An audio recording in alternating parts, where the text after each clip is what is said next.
ഇപ്പൊ ഈ ആത്മീയതയെക്കുറിച്ച് പറഞ്ഞുകൊണ്ടാണ് ഈ താങ്കളുടെ ഒരു ഈശ്വര സങ്കല്പം അല്ലെ മതസങ്കല്പം ഒക്കെ എന്താണ്? മനുഷ്യന്റെ ദൈവങ്ങളൊക്കെ ഇപ്പോൾ കാര്യമായിട്ടൊരു കാര്യവും ചെയ്യുന്നില്ല. എത്രയോ യുദ്ധങ്ങൾ നടന്നുകൊണ്ടിരിക്കുന്നത്, ഒന്നും അറിയാത്ത എത്രയോ കുഞ്ഞുങ്ങൾ മരിച്ചുകൊണ്ടിരിക്കും. ഇതൊക്കെ ഇഷ്ടപ്പെടുന്ന ഒരു ദൈവം എൻ്റെ ദൈവമല്ല. പിന്നെ പേടിച്ചുള്ള ദൈവം, പേടിപ്പിച്ച് നിർത്തുക, നീ അത് ചെയ്യരുത്, നീ ഇങ്ങോട്ട് നോക്കരുത്, നീ അങ്ങോട്ട് നോക്കരുത്, മൂപ്പർക്ക് ഇത് മാത്രമാണ് ഇഷ്ടം. അപ്പോൾ എനിക്ക് അത് വലിയ താല്പര്യമില്ലാത്തൊരു വിഷയമാണ്. ഞാനൊരു കരടിയുടെ മുമ്പിൽ പോയി കഴിഞ്ഞാൽ അതിന് കൃത്യമായിട്ട് മനസ്സിലാക്കണം ഞാനൊരു മനുഷ്യനാണ്, ഞാൻ ഉപദ്രവകാരിയല്ല, ഇതല്ല, ഇത്രയും മനസ്സിലാക്കുന്നുണ്ട്. ഇവിടെ നമ്മൾ ഇത്രയും വിദ്യാഭ്യാസമുണ്ട്, വിവരമുണ്ട്. ഒരു ചെറിയ 4 വയസ്സ് 3 വയസ്സായ ഒരു കുട്ടിക്ക് പുറത്തിറങ്ങി നടക്കാൻ പറ്റുമോ?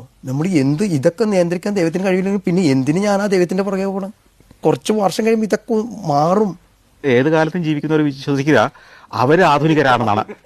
ഇന്നത്തെ എല്ലാ പണ്ഡിതന്മാരെയും 100 കൊല്ലകാലം 150 കൊല്ലം കഴിയുമ്പോൾ പ്രാചീനരെന്നും പ്രാകൃതരെന്നും ആയിരിക്കും അന്നത്തെ തലമുറ വിളിക്കുന്നത്. നമ്മൾ ചിന്തിക്കുന്നില്ല. അതെ.